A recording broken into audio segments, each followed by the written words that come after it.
So I watched Band of Brothers for the first time in 2024.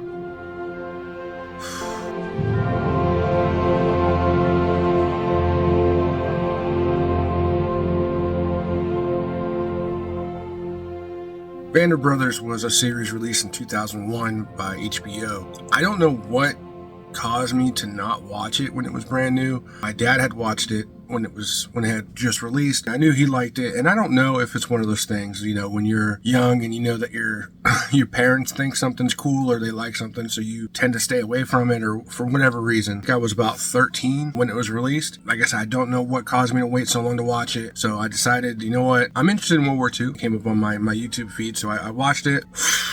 I'll be honest, a few of the episodes are hard to watch. It's not actually seeing the episode. For me, it's seeing the soldiers talk about their experiences and then seeing them get choked up, and then you watch the episode. So it's episode 9. It's called Why We Fight. One of the harder episodes for me to watch because it's the one where they discover why they fight, and they discover the first labor camp. You have to remember that the American public didn't know what was going on over there. Not really. They knew that what the media was telling them. And back then, the media was much different than it is now. There was no social media. There was no people reporting from Europe about what was going on, like with the labor camps and the Jewish extermination. When you watch them enter the labor camps the first time, you see the devastation that's caused to the people, and then the mental toll that it takes on the soldiers themselves.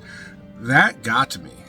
It's when people cause unnecessary pain to innocents. That's what really gets me, and that made it hard to watch. But I feel like this is very important for anybody to watch, because you don't want to forget that things like this happened in the world.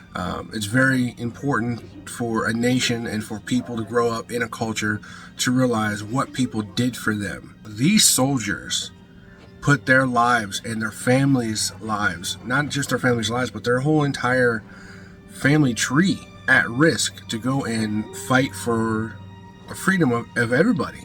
And they laid it on the line. You can go back and see what they did for each and every one watching this show, watching this video. First and foremost, I want to say thank you. I mean, you are the reason that we're speaking English right now and have a free country. So again, thank you.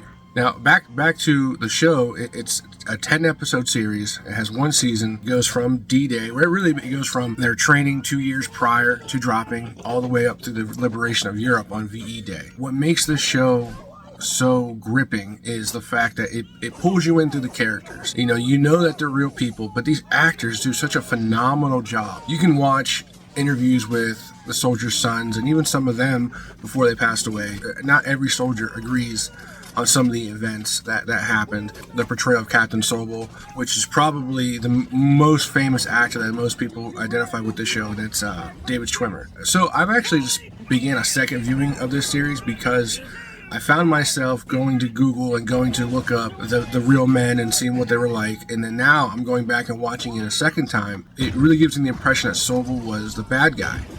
And I think that they play that up because before they get to the war, they really need somebody to be against. So what better person to vilify would be your captain or your drill sergeant or whoever it might be. Now, upon second viewing, you can definitely see how much Sobel cares for the unit and how badly he wants them to be perfect. Now, does he have his flaws? Absolutely, because he does seem like he is very much, I wouldn't go so far as say a jealous man, but very possessive. He wants the recognition. Sometimes that he gets a little uncomfortable when other people are getting praise. From what I understand, his son and further people said that he wasn't exactly that way, but they get it pretty accurate. And watching it the second time, I don't see him as a villain, somebody who just wants to do his duty to the best of his ability. I think the show does play up, especially the interaction between him and Winters towards the end about saluting the rank, not the man. I don't 100% buy that happened the way that the show tells it. The show does an unbelievable job in the visuals. So every single episode probably could have been a theatrical release in itself. It looked that good. It doesn't surprise me that it's made by Tom Hanks and Steven Spielberg. The show also reminds me a lot of Medal of Honor Airborne. So man, I feel like I've been or seen these places before. And it turns out, yeah, Medal of Honor Airborne, you're dropping into the hedges, you're dropping in behind Omaha Beach, so you're doing a lot of the same missions in that game. It was just a different way for me to connect. So you really start to get into the characters, and you really start to really empathize with them, and almost immediately. Like I said, the actors do such a phenomenal job, and there are some pretty heavy hitters in this series, not to mention just David Schwimmer. Let's go over some of the bigger names that you recognize today, and maybe you didn't recognize so easily in 2001. I mean, Jimmy Fallon is in this show. James McAvoy is in this show. Tom Hardy's in here. Damian Lewis,